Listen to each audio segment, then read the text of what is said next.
Love, Simon opens theaters across the country next week, but I have your review right now on Screen Junkies News.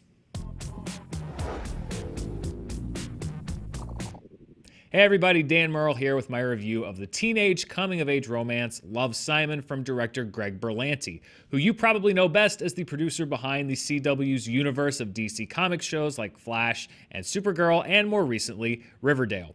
Love, Simon stars Jurassic World's Nick Robinson as Simon Spear, an average teenager struggling through his senior year of high school.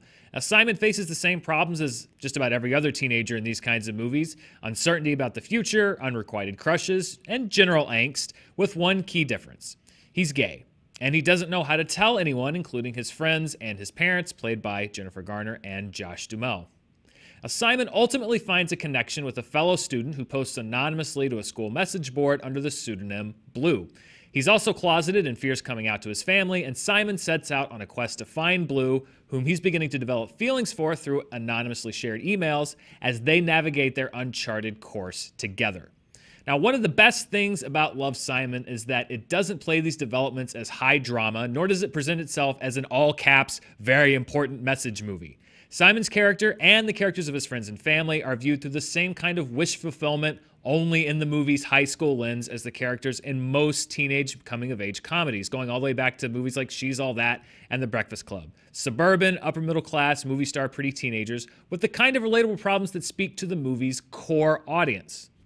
Now, what makes Love, Simon important is that it doesn't seek to paint Simon as an outsider or a crusader. He's the same kind of insecure teenager we've seen in the leads of dozens of these movies. Yes, he struggles with his sexuality, with finding his true love, with worrying that they will reject him. But aren't those universal themes found in countless other films with straight protagonists? Love, Simon is catered to a gay audience in the same way other teen comedies are catered to a straight audience, which is to say, not really at all. But treating Simon and his struggles as just as relatable and important as any other teenagers is a statement unto itself, considering that gay teenagers have been largely ignored or cast into side roles in teen comedies since pretty much forever. Love, Simon presents being gay for Simon as a fact of life, another aspect of his maturation, not an abnormality or an aberration, but a part of himself that he is learning to embrace.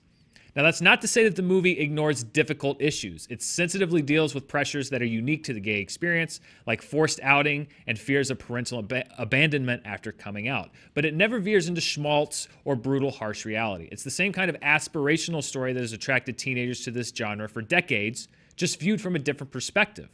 And while I'm sure there will be criticism that this movie glosses over the important issues that many gay teens face, or presents an idealized view of the gay teen experience, I think it's also important to see a mainstream film like this treat gay teens not as background characters, but just as deserving of having their struggles and issues presented as positively and importantly as those of their straight peers. Now, this film does fall into the same traps as other movies in its genre. It veers into cutesy territory a little bit. Tony Hale plays a principal character that is beyond broadly comedic, and some of the conflict, particularly in the third act, does feel a little forced to heighten the drama between Simon and his friends. This is all par for the course for a high school comedy and might have mired a lesser one into mediocrity. But Love, Simon survives largely off the back of a strong, funny, sympathetic script from This Is Us writers Elizabeth Berger and Isaac Aptaker, from Becky Albertalli's original novel, and an engaging and sympathetic cast of young leads. Nick Robinson, in particular, is able to shoulder the burden of portraying Simon's struggles without playing it too morose, and still lending the character charm and compassion. There are also scenes between Simon and his parents separately that navigate the fine line between sentimentality, truth, compassion, and love. Now, these could have been pure cinematic schmaltz, but I think they're treated with grace and honesty, and I think they point to the best parts of how Love, Simon deals with Simon's sexuality as both realistic struggle and an idealized version of the fear involved with telling your loved ones who you truly are. Ultimately, I'm recommending Love, Simon not only to fans of the coming-of-age genre, but to all audiences, largely off the strengths of its funny script, engaging cast, and powerful message. And yes, while this isn't a message movie, it does have a message, one that I'm sure won't resonate in all corners. Love, Simon does represent a form of incremental progress, a movie that seeks to humanize and mainstream the all-too-real struggle that so many gay teenagers across the world face in a much more straightforward and conventional way than many Hollywood films that have come before it. The movie's success doesn't rely on its message, nor does it present the audience with an agenda or a didactic lecture. It's simply a film that says that everyone, no matter who they love, deserves a love story. And really, what could be simpler than that? Thanks for watching Screen Junkies News. Till next time, I'm Dan Murrell.